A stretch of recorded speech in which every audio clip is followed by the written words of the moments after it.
1 week into Euro 2024 and Arsenal's players have been busy. From Kai Havertz thriving on opening nights, to Bukayo Saka being England's shining light. Today we'll get a full breakdown on what exactly has been happening. We'll also discuss the details behind a potential move for Amadou Onana, find out if Xavi is back on Arsenal's radar, and reveal the surprising news regarding Arsenal's pursuit of a striker.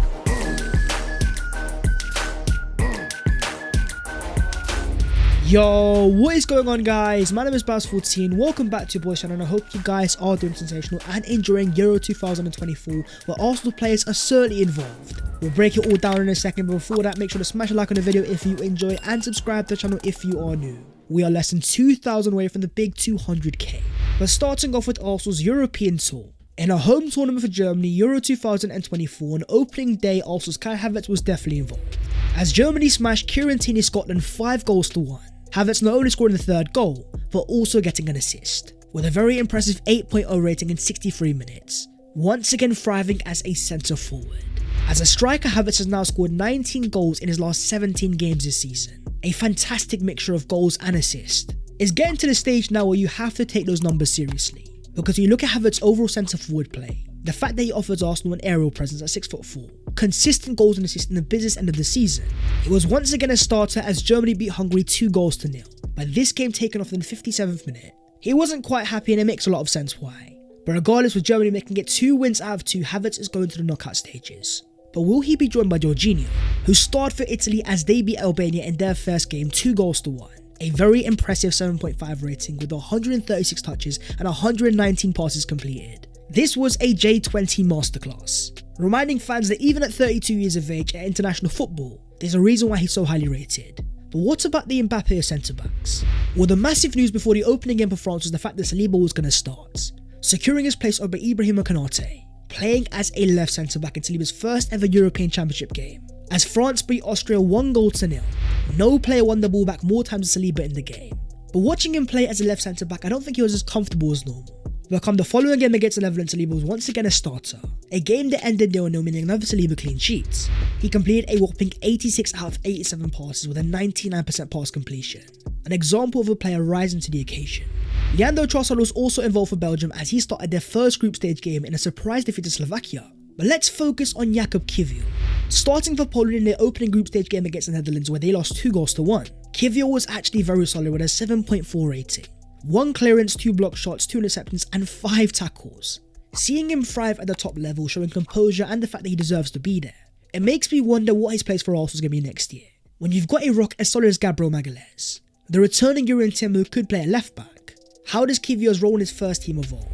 The next game though is him versus Saliba as France take on Poland. Another Arsenal player we need to talk about is Alexander Zinchenko, who is involved in an opening day shock, as Romania smashed 3 past Ukraine in a 3-0 victory.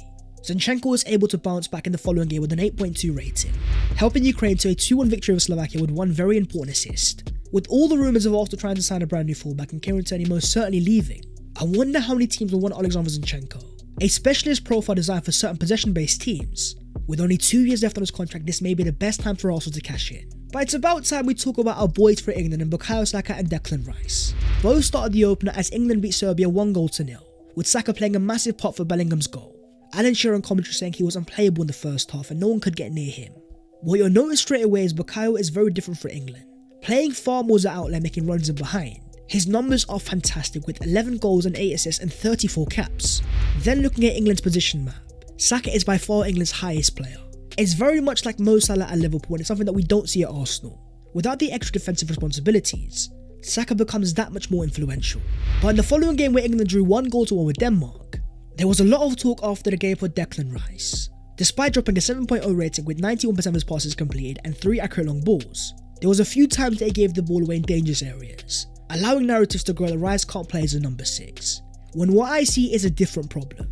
Look at the way the Rice's platform, playing alongside a right back in Trent Alexander-Arnold, far different to someone like Martin Odegaard, who's able to drop down and help Rice build out play. When you've got Kobe Mino and Adam Walton on the bench, Southgate is not helping Rice whatsoever in terms of environment.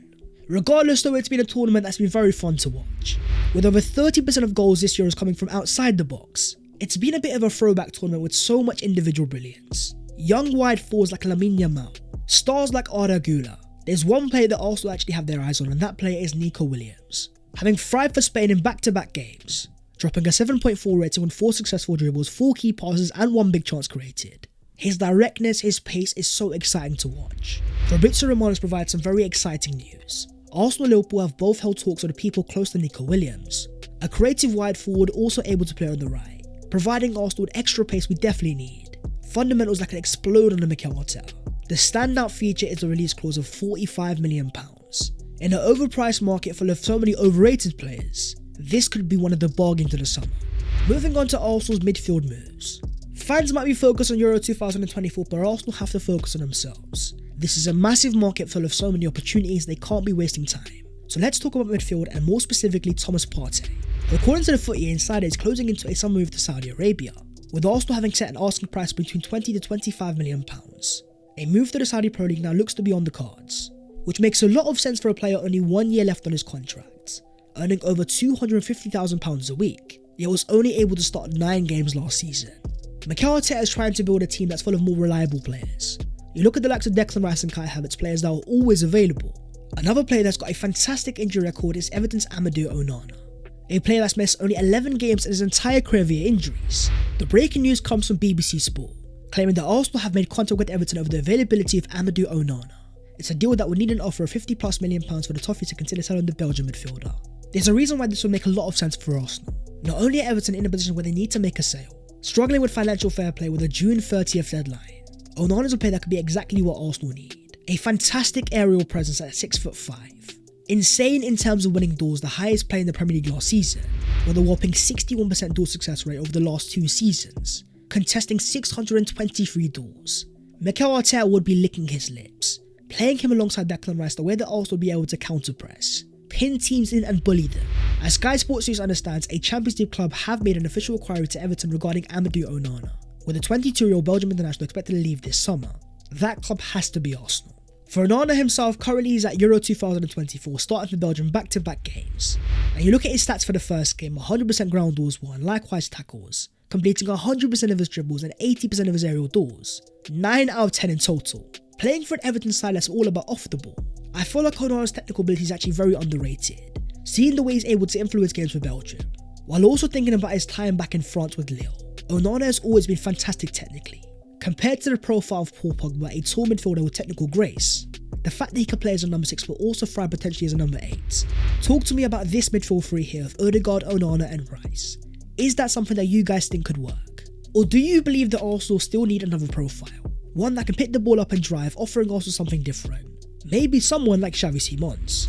As the Fabrizio Romano exclusive confirms, Xavi Simons has formally informed Paris Saint-Germain about his plan to leave the club this summer, but the key detail is that it will be a loan move until June 2025. It's a market opportunity that Arsenal could find interesting. So as reports claim, Arsenal have made contact with PSG for Xavi Simons, and they have an edge over other suitors as the Gunners are open to taking him on loan, with the idea being that Arsenal could still make a deal happen in the future. See how Simons suits the environment. Can he break into the first team and play an important part? If that is the case, then as we see on Martin Odegaard being the prime example, signing a player on loan that Arsenal are able to make permanent, who's now the Arsenal captain and a mainstay in the team. We've also got some breaking news coming from David Ornstein, that being that Reiss Nelson has informed Arsenal that he wants to assess his options this summer, as Arsenal is seeking £20 million including add-ons. West Ham, Crystal Palace, Nottingham Forest and Fulham are among his suitors. That makes a lot of sense for a player that I believe is massively underappreciated. He may have signed the contract at the start of last season, but seeing the way he was used last year rarely off the bench, starting only 1 league match all season, there's a reason why so many Premier League clubs want to sign him. They see the potential of a player that, if given a starting place, could develop into a star. At Arsenal, we've got Bukayo Saka, who's rarely ever injured and always available, but one team that's about to sell the right winger is Crystal Palace. Michael Olise is on his way to Bayern Munich, so it makes a lot of sense to hear this report here. Crystal Palace have begun talks with some of the targets to replace Michael Olise, with also Reiss Nelson being an option. It's believed that Palace are ready to make an opening offer around £10 million, but Arsenal holding out for 25.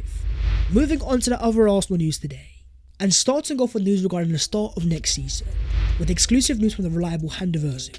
The Emirates Cup will return this summer with Arsenal facing Bayer Leverkusen on the 7th of August and Olympique Lyonnais on the 11th. With no Community Shield, Arsenal have the chance to play more pre-season games, alongside a tour of the USA where Arsenal face both Liverpool and Manchester United. The Premier League fixtures for 2024-25 have been confirmed, with Arsenal opening the season with a game against Wolves, and ending the year at Southampton away. What stands out straight away is our opening away games, trips to Villa, Tottenham, City, Bournemouth, Newcastle, Chelsea and West Ham. But what about the team the top one, Man City? Between January 25 to February 25, they will have to face Chelsea, Arsenal, Newcastle, Liverpool and Tottenham back to back to back. If we are to be that City side though, we're going to have to do something very different. Go into the market with an intent to sign superstars. Raise the level of a side that's already so high. One player that we won't be signing is Brentford's Ivan Toney, who, as Team News and Ticks confirms, they met him and they purely didn't like him. With Toney, there's stacks of evidence of a personality that you could imagine Arteta didn't want around the squad. Part of me believes it's because Arsenal have a different plan. A striking profile of mine that they believe is perfect, but might not be available this summer. I am talking of course about Alexander Isak. As Team News and Ticks says, I don't think that Arsenal will sign a 9. When I was given our list of targets at the start of the year, the only 9 was Isak and that was seen as very unlikely.